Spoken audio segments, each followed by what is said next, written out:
اس کی بات پر ہنزل مسکرائے بغیر نہ رہ سکا ہے۔ تم اتنی بیوقوف کیوں ہو؟ بیٹھ کر ان کے ساتھ ٹیک لگاتے شرارتی لہجے میں بولا۔ نظریں بھی مسکرا رہی تھی، اسی لیے کہ آپ حد سے زیادہ چلاک ہیں۔ وہ صاف سمجھ گئی تھی کہ وہ مذاق اڑا رہا ہے۔ ہاں ہاں ہاں، سمجھدار بھی کہا جا سکتا ہے، وہ بے ساختہ کہہ لگا کے بولا۔ اس کا شوہر ہم سے اس کا ملنا پسند نہیں کرتا، تمہیں یہ اب سمجھ لینی چاہیے بات، اور بہتر ہے کہ نوا کو سب میں مت گھسیٹو۔ میں جانتا ہوں کہ وہ بھی مجبور ہوگی۔ اس معاشرے میں آدھی سے زیادہ شادیاں کمپرومائز پر گزرتی ہیں۔ اسے اپنے گھر میں سیٹ ہونے دو، وہ اپنے شوہر کے ساتھ اگر خوش ہے تو ہم کیوں اپنی وجہ سے اس کی زندگی خراب کریں؟ اس کے دونوں ہاتھ تھام کر وہ اسے سمجھانے والے انداز میں بولا۔ فرما نے ایک نظر سے محبت بھرے چہرے پر ڈالی۔ کیا بتاتی اسے کہ جس خدشے کے سبب وہ بار بار اس کی جانب لپکتی ہے وہ اسی کے شوہر کی محبت نہیں بلکہ وحشت ہے جس کا شکار اس کی معصوم بہن ہو گئی ہے۔ مجھے لگتا ہے کہ ہم نے نوا کے ساتھ زیادتی کر دی ہے۔ اس کی بات پر ہنزل ایک بار پھر چونکا۔ یہ فکر عام فکر نہیں تھی۔ کچھ کہا ہے نوا نے تمہیں نوشیروان کے بارے میں؟ کیا وہ ٹھیک نہیں ہے اس کے ساتھ؟ ہنزل اس کی بہنوں کے لیے ہمیشہ اس سے کہیں زیادہ فکر مند رہتا تھا۔ اسمان سے زیادہ ان کا سگا بھائی لگتا تھا۔ پر وہ جانتی تھی کہ اگر ہنزل کو یا اسمان کو بھنک بھی پڑی کہ نوا کا شوہر اس کے ساتھ اچھا سلوک نہیں کرتا، وہ دونوں تو ایک طوفان برپا کر دیں گے۔ نہیں، بس عجیب روکھا سا ہے نا۔ نوا کتنی سلجھو سی ہے۔ وہ اس کی کھوجتی نظروں سے نظریں چرا کر بولی۔ فروا، اگر نوا نے کچھ بھی بتایا ہے تو تم مجھ سے شیئر کر سکتی ہو۔ دیکھو، اگر اس کی لائف میں ذرا سی بھی کوئی گڑبڑ ہوئی تو تم اس میں قصوروار ٹھہرائی جاؤ گی کہ تم نے صحیح وقت پر کچھ کیوں نہیں بتایا۔ اور ابھی جان اگر تمہاری کسی کوتاہی کو معاف کر بھی دے تو تم جانتی ہو ان چاروں کے لیے میں تمہاری کوئی کوتاہی معاف نہیں کروں گا۔ منزل نے دو ٹوک انداز میں کہا۔ یہی مان تو تھا کہ وہ شادی کے بعد بھی کبھی اپنے پچھلوں کے لیے پرائی نہیں ہوئی تھی۔ خیر اب لیٹو۔ عصمت کھانا لے گیا تھا؟ اسے سونے کی ہدایت کرتا وہ کچھ یاد آنے پر پوچھنے لگا۔ جی۔ فروا ابھی بھی گھوم کی کیفیت میں تھی۔ اسے سمجھ نہیں آ رہی تھی کہ اس کا بتانا اس کی زندگی خراب کر دے گا یا اس کی نوا کے حالات چھپانا۔ حالانکہ ولیمے کے بعد کبھی نوا نے اسے کچھ نہیں بتایا تھا، مگر وہ اتنا ضرور سمجھ گئی تھی کہ نوشیروان 80% ٹیپیکل مردوں جیسی ذہنیت رکھنے والا ہے جو عورت کو اپنی ملکیت سمجھتے ہیں، مگر وہ انجان تھی کہ وہ صرف ٹیپیکل مرد ہی نہیں، ایک سائیکو مرد ہے۔ کیا میں آج آپ کے ساتھ واک پر جا سکتی ہوں؟ وہ روزانہ صبح جاگنگ پر جاتا تھا۔ آج نوا کا بھی دل کیا کہ اس کے ساتھ جائے۔ کچھ دنوں سے وہ محسوس کر رہی تھی کہ وہ زیادہ تر خاموش رہنے لگا ہے، اس کے ساتھ الجھنا بھی کم ہو گیا۔ اسے یہی لگا کہ شاید کچھ بہتری آ رہی ہے۔ میں جاگنگ کروں گا، تم وہاں کیا کرو گی؟ جاگرز کے لیسز بند کرتا وہ مصروف انداز میں بولا۔ میں پودوں سے باتیں کر لوں گی، صبح کا یہ وقت انجوائے کر لوں گی، پرندوں کی چہچہاہٹ سن لوں گی۔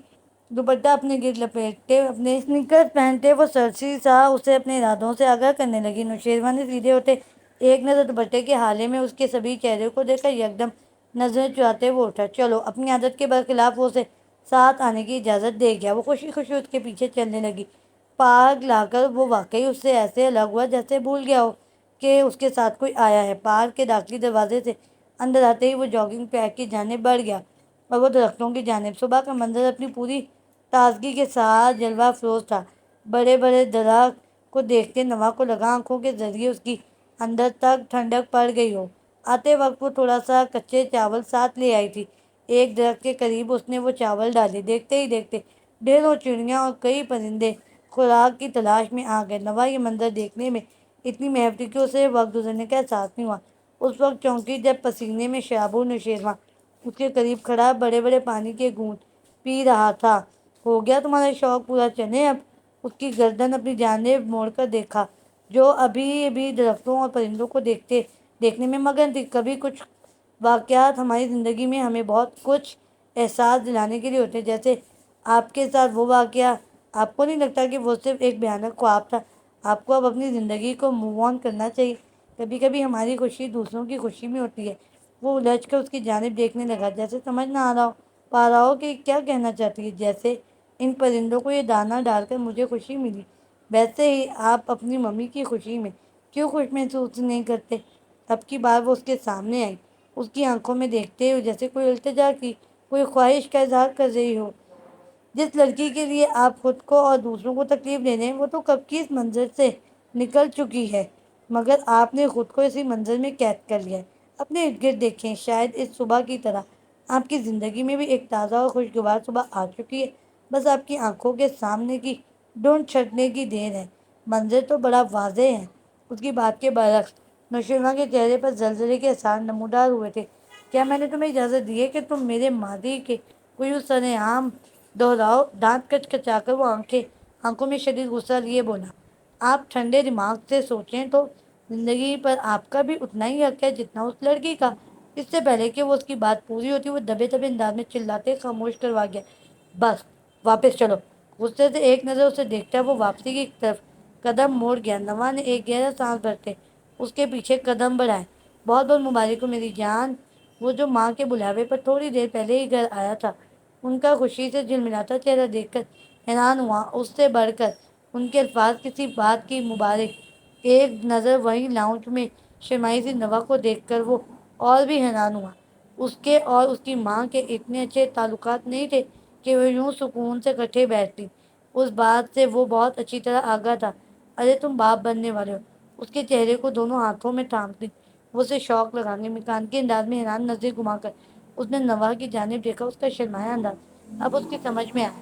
بڑی مشکل سے خود کو کمپوز کر کے وہ ہلکا سا محض سر ہلا گیا۔ سامنے بھی خوشی میں جانے ایسے کیا اسے کیا کہہ رہی تھی کہ وہ کچھ سن ہی نہیں پا رہا تھا۔ شام کی چائے پینے کے بعد وہ اسے باہر جانے کا کہہ کر چابی لینے کی جانب بڑھا۔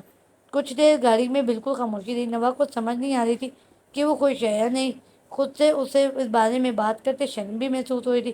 ہم کہاں جانے؟ آخر وہ سوال کے بنا نہ رہ سکی۔ کسی بات سے تو شروع کرنی تھی۔ ڈاکٹر کے پاس۔ مختصر جواب نے نوا کو حیران کیا۔ کیا اسے یقین نہیں تھا؟ لیکن کیوں؟ وہ حیرت سے بولی، I don't need any child. اس کے جواب پر نوا گونگ سی اسے دیکھنے لگی، جیسے جو اس نے کہا ہے وہ اسے سمجھ نہیں آیا ہو۔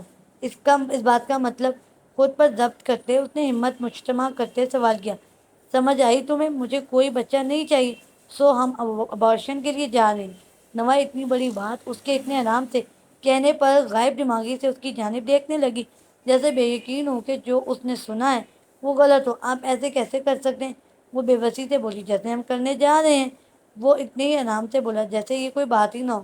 میں ایسا کچھ بھی نہیں کروں گی، ایک لمحہ بھی سوچے بنا وہ غصے سے بولی، تم کرو گی اور میں نہیں، اور اگر نہیں کرو گی تو میں تمہارا وہ حال کروں گا کہ تمہاری سوچ ہے۔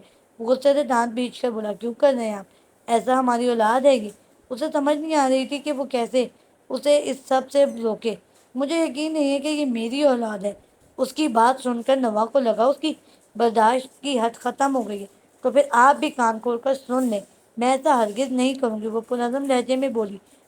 اس کی بات پر یکدم اسے گاڑی روکی۔ نوا نہیں جانتی تھی کہ اگلا قدم وہ اتنا بھیانک اٹھائے گا۔ تیزی سے اس کی جانب دروازہ کھول کر اس نے اس قدر زور سے اسے دھکا دیا کہ نوا اس سے پہلے کہ اس کے ارادوں کو سمجھتی ہوئی اس کے زوردار دھکے سے گاڑی سے لڑک کر باہر گری، اور وہ ظالم انسان یہ دیکھے بنا کہ وہ کہاں گری ہے، کس حال میں، تیزی سے گاڑی بھگا لے گیا۔